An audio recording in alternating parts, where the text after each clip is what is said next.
Hey guys, so this is a lesson on a cool chord that is going to make those like basic chord progressions that you're working on much more exciting.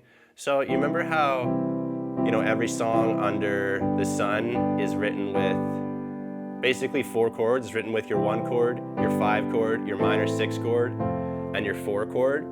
Those are great. That's beautiful. It's such a great palette to write music with. So we're gonna insert another chord here. We're gonna insert the major 3 chord.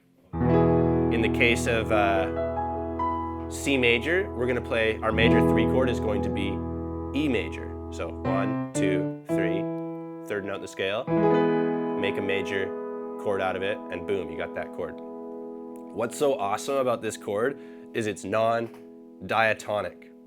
And what that means is it doesn't naturally occur in the key of C because we never have that G sharp. But listen to how cool it sounds. Like listen.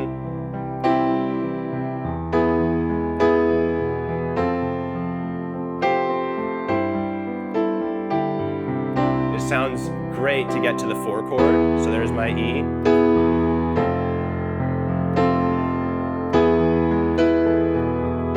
Sounds good to get to that minor 6 chord. It's just a cool sort of push chord. It's used in a lot of like gospel and kind of classical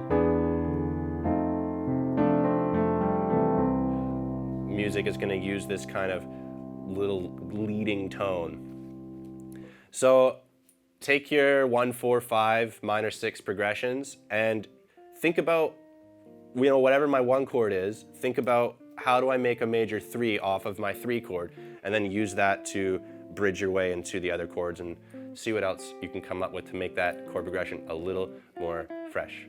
So thanks for watching. We will see you all in the next lesson.